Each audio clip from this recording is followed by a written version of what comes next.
Madam Chairwoman, for holding this important hearing today, and thank you very much to our witnesses for hanging in there with us. It's always a fun experience when votes get called in the middle of a hearing, and I'm sure you appreciated the reprieve. So I know, yes, Mr. Spellmeyer, I can see you were very appreciative of the break. So as my colleagues have stated today, we are all collectively very concerned about the broadband, really the spectrum of the broadband programs that are spread across the federal government. Now, according to GAO, over 130 programs at 15 different agencies. Now, I know that many of them have different standards and eligibility criteria too, and at the very least, we can make sure that they have the same requirements. Now, I tried to do this for the USDA Reconnect program last Congress with my Rural Internet Improvement Act.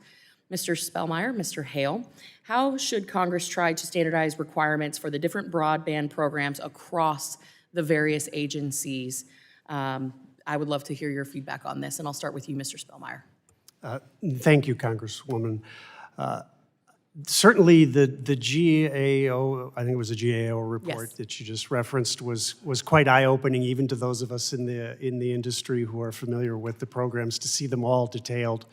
There is a need for standardization and streamlining. I think part of my answer to that would be conduct a review, do it through regular order here in the committee, figure out what the programs are. Congress has a habit of, throwing one program on over here and then somebody else throws it over there, and pretty soon you've got 113 programs. I think it would be useful to streamline and combine some of those. Some of them are no longer, I think, completely relevant. Right. So consolidation. My message earlier was let's streamline the BEAD program and get back to work putting fiber in the ground and using the other technologies that are out there.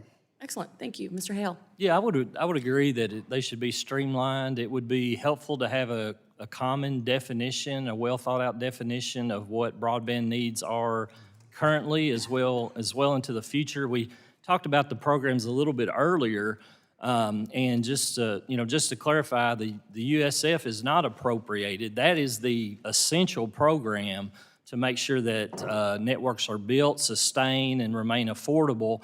And then, of course, the BEAD programs, the grant programs come along for a greater capital infusion when you still got market failure areas where USF doesn't work. So a combination, the USF program would be the best place to establish those guidelines, those standards, and if USDA has some projects which have been very helpful in closing the digital divide, if they could be the same standards, that would be perfect. Thank you. And Mr. Donovan, what about wireless? Well, I think it's important to recognize with those different programs that there is an inherent difference in fixed connectivity and mobile. And Americans want to have access at home, but also on their devices as you're not connected to a fixed connection. And so making sure that you don't lump those different programs together and you need you need both of them to have those two different uses and purposes. And as my colleague mentioned, of looking at also the difference of what is a deployment program versus what is a program to sustain that employment. Because ultimately there's no future-proof technology of any kind if there isn't sustained investment to keep it going. Okay, perfect. Mr.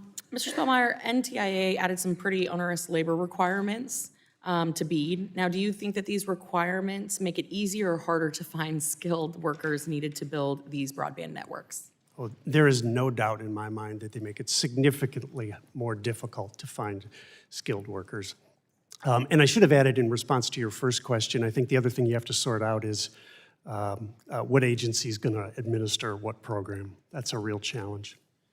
Well, and kind of going back to what you said, Mr. Donovan, would you agree that the requirements that we're trying to create some uniformity for across the broadband program should apply and have some, maybe synchronicity isn't the right word, but there should be some sort of mirror in the wireless realm?